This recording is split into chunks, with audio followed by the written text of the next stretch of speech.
Excellences, Mesdames et Messieurs les membres du corps diplomatique, honorables députés, chers concitoyens résidant à l'étranger, distingués invités, Mesdames et Messieurs, vous l'imaginez bien, c'est avec un grand sentiment de fierté que je préside la cérémonie officielle de cette première édition de la Journée nationale de la diaspora sénégalaise.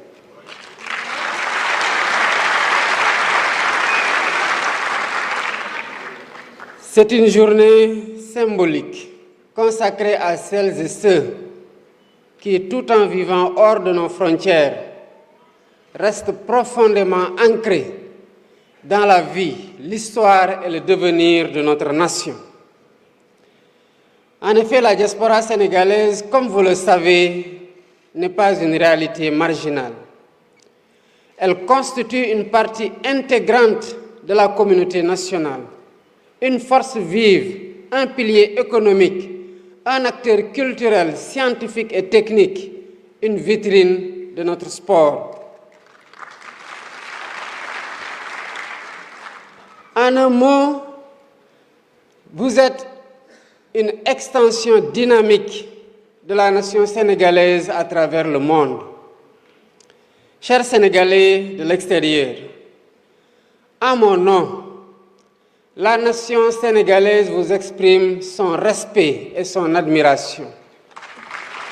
Honneur à vous. Vos actions et réalisations, votre engagement et votre sacrifice pour votre pays font de vous un pilier important du développement de notre nation. Vous incarnez fièrement le Sénégal à travers le monde.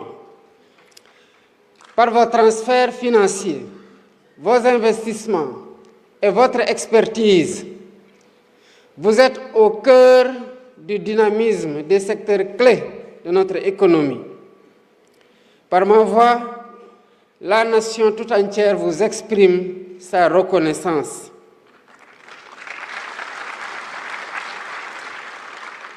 Mesdames, Messieurs, avec notre diaspora, la vision est claire. Nous voulons bâtir un partenariat inclusif, durable et mutuellement bénéfique, en établissant un cadre de dialogue permanent et dynamique. En choisissant le thème diaspora sénégalaise, levier de transformation du pays, j'ai voulu réaffirmer solennellement la place stratégique que j'accorde à nos compatriotes établis à l'étranger. Au-delà de la reconnaissance officielle, c'est un engagement à renforcer les liens entre la nation et sa diaspora, à valoriser son apport dans le développement de la nation et à mieux intégrer ses aspirations dans les politiques publiques. Ce thème est d'une actualité et d'une acuité particulière dans notre contexte, au regard de son arrimage dans l'agenda national de transformation Sénégal 2050 que nous avons adopté comme feuille de route de long terme de notre nation. En effet, notre référentiel des politiques publiques accorde à la diaspora une place de choix dans la construction d'un Sénégal souverain, juste, prospère et solidaire. Il nous invite à une réflexion essentielle sur la place de la diaspora dans le développement national et la citoyenneté active, à inventer de nouveaux ponts entre les Sénégalais de l'extérieur et leur administration, à bâtir une communauté nationale sans frontières, unie dans sa diversité, fidèle à ses valeurs et résolument tournée vers l'avenir. Sous ce rapport, mon ambition est de faire de la diaspora un acteur clé des politiques publiques et du développement national.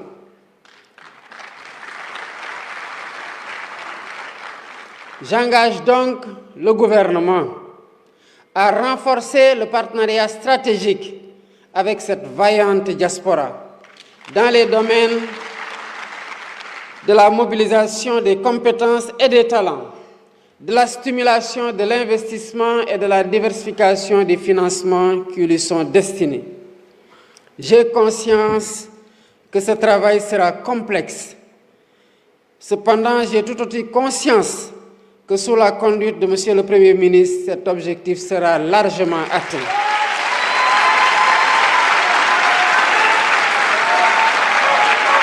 C'est pourquoi je lance un appel aux acteurs non étatiques, aux partenaires techniques et financiers, à se joindre à nous et à conjuguer leurs efforts en vue de renforcer cet engagement. Mesdames, Messieurs, en portant un regard sur les réflexions et communications prévues dans les panels durant cette journée, je souhaite voir vos échanges s'inscrire dans une démarche pragmatique, en répondant à la finalité de l'exercice consistant à faire des propositions pratiques quant aux défis et enjeux qui interpellent la gouvernance de notre diaspora. Il s'agit, entre autres, de l'accès au logement, de la disponibilité de l'information sur les secteurs susceptibles de recevoir vos investissements, de la délivrance rapide de vos documents administratifs, de la proximité des services consulaires. En effet, l'accès au logement pour la diaspora est aujourd'hui devenu pour le gouvernement un enjeu majeur, nécessitant des réponses adaptées et durables. Il appelle la mise en place de politiques publiques fiables, de dispositifs financiers innovants, sûrs et des partenariats solides permettant de garantir un habitat décent, sécurisé et conforme aux besoins des communautés sénégalaises établies à l'étranger. S'agissant de la modernisation de l'administration consulaire, elle a pour objectif d'assurer une gestion harmonisée, sécurisée et conforme aux standards internationaux des actes d'état civil produits par les représentations diplomatiques et consulaires, mais aussi d'autres documents qui sont tout aussi importants que le passeport et la carte consulaire. De grandes réformes intéressant ces deux documents seront sous peu mises en application. En somme, 3 objectifs sont visés. Il s'agit de simplifier les démarches, d'améliorer l'accueil des usagers et de garantir une plus grande fiabilité des documents qui seront délivrés. Le renforcement de la protection et de l'assistance de nos compatriotes à l'étranger demeure un chantier qui me tient particulièrement à cœur. Je pense ici aux victimes de meurtres et de trafic d'êtres humains, pour insister sur le suivi des cas qui affectent lourdement les familles des victimes, qui peuvent rester de longs moments pour avoir des réponses relatives au sort de leurs proches. C'est dire que notre dispositif de protection consulaire et d'accompagnement devra être renforcé pour un suivi rapproché de chaque cas. Mesdames et Messieurs, la mise en œuvre du New Deal technologique rapprochera davantage la diaspora de sa terre natale. En effet, le Sénégal a besoin de devenir un véritable creuset de cerveau et de compétences dans tous les domaines, notamment de l'économie, les finances, l'administration, les sciences, la technologie, et la diaspora riche de ses expériences internationales pourra y jouer un rôle majeur en partageant ses connaissances et son savoir-faire avec les administrations, les entreprises, les écoles de formation et les universités. Et grâce à l'exploitation intelligente des opportunités qu'offre la digitalisation, cette transmission devient désormais possible à grande échelle. Le numérique, comme vous le savez, abolit les distances. La diaspora, déjà proche par le cœur, le devient encore davantage par son engagement concret et permanent au service du pays. aussi par sa participation effective à la conception et à la mise en œuvre des politiques publiques, par son appui aux projets économiques, éducatifs, scientifiques, technologiques, la diaspora devient-elle un acteur stratégique du développement national. Avec elle, le savoir circule, les compétences se partagent et la nation tout entière en sort renforcée. Mesdames et messieurs, vous l'aurez compris, aujourd'hui nous devons aller plus loin avec notre diaspora, qui ne doit plus être perçue seulement comme une source de ressources financières, mais comme un véritable partenaire stratégique dans la construction de notre avenir commun.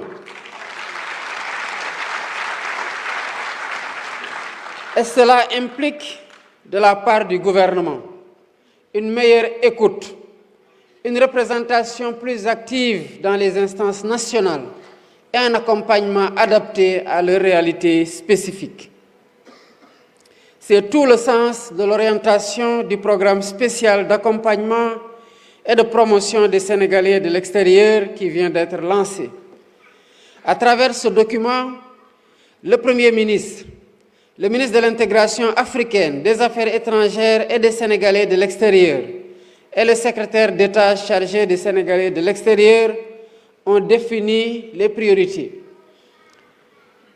défis, axes stratégiques, objectifs et résultats centrés principalement autour de l'amélioration de la gouvernance des Sénégalais de l'extérieur. L'objectif général du programme est de promouvoir une gouvernance intégrée et durable des Sénégalais de l'extérieur avec le référentiel Sénégal 2050 pour une réponse améliorée aux défis et à une valorisation accrue du potentiel de nos concitoyens vivant à l'étranger. Et plus précisément, il s'agira d'améliorer les dispositifs d'accompagnement, d'assistance et de protection des Sénégalais de l'extérieur pour une meilleure prise en charge de leurs besoins économiques, sociaux et culturels et une plus grande revalorisation de leur contribution au développement national. Je clôt mon propos en adressant mes chaleureuses félicitations au ministre de l'Intégration africaine, des Affaires étrangères et des Sénégalais de l'extérieur.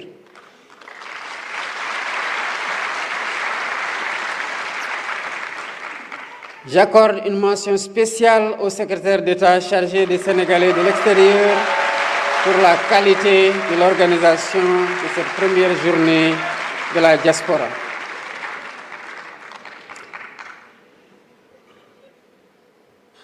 Avant d'aller plus loin, je voudrais marquer la présence et saluer la présence remarquée de M. Sadio Mané,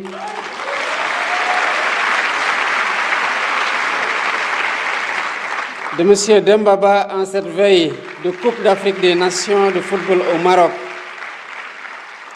J'en profite aussi pour saluer toute notre diaspora sportive qui porte très haut le flambeau national avec un clin d'œil à Moustapha Diakhaté, champion de MMA.